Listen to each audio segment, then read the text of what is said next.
Le principe du QLCO étant de garantir une étanchéité avec l'extérieur, mais également entre les différents groupes. C'est donc un fonctionnement par unité d'hébergement de 5 détenus, c'est-à-dire que le groupe sera constitué de 5 et ils ne pourront côtoyer que l'un des 5 tout au long de leur détention. Un groupe pour aller en promenade, le second sera évidemment à ce moment-là en cellule, et pareil pour l'ensemble des activités ou des mouvements, on fonctionnera par alternance entre les différents groupes.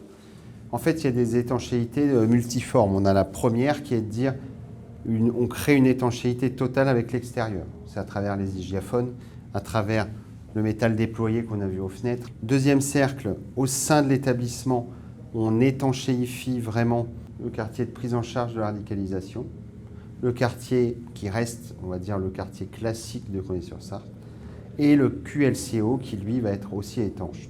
Et en plus, vous avez au sein du bâtiment une étanchéité entre chaque groupe de 5 détenus. Donc là, on est devant ce qu'on appelle une cellule durcie. C'est un nouveau dispositif dans le cadre du QLCO, un passe-menottes, un dispositif d'arrêtoire de porte qui permet d'ouvrir de manière séquencée si une personne est hyper violente ou présente un risque. On rentre dans ce qu'on appelle donc une cellule durcie avec des particularités, des sanitaires en inox, donc beaucoup plus résistants.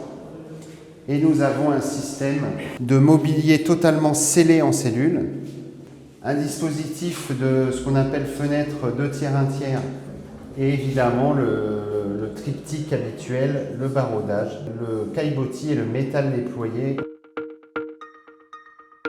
Donc on arrive à l'unité sanitaire, c'est un point essentiel dans l'établissement, notamment dans le cadre du quartier de lutte contre la criminalité organisée. Donc on va avoir différentes salles, une équipe soignante dédiée à la prise en charge des détenus, avec énormément de spécialités qui évitent une extraction, une consultation ou un acte de soins qui devrait être réalisé à l'hôpital.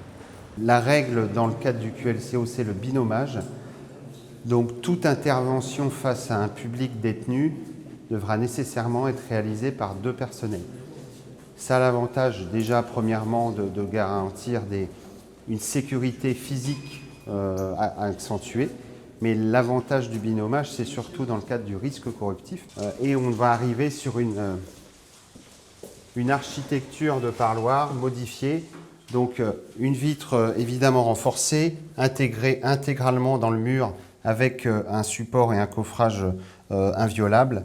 Et du coup, les détenus qui seront positionnés côté où il y a le passe-menottes et les familles de l'autre côté vont communiquer par un système d'interphonie. Là, on est vraiment sur quelque chose de parfaitement étanche. Toutes les cabines parloirs qui accueilleront des détenus sont munies d'un passe-menottes. L'intérêt de ça, c'est que ça n'engendre jamais une situation où le détenu est sans menottes au contact des agents. Avec le régime QLCO, toute personne qui n'est pas de l'administration pénitentiaire en mission ou en visite au sein de l'établissement passe toute sous le portique à ondes millimétriques. Donc dans le cadre de l'ouverture du QLCO, l'ensemble des agents de l'établissement a bénéficié d'un plan de formation spécifique.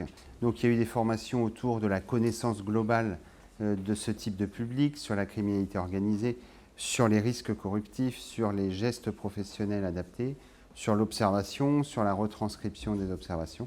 Tout un module travaillé de concert entre l'ENAP, l'École nationale d'administration pénitentiaire, et la direction de l'administration pénitentiaire pour coller au mieux finalement aux objectifs de ce quartier.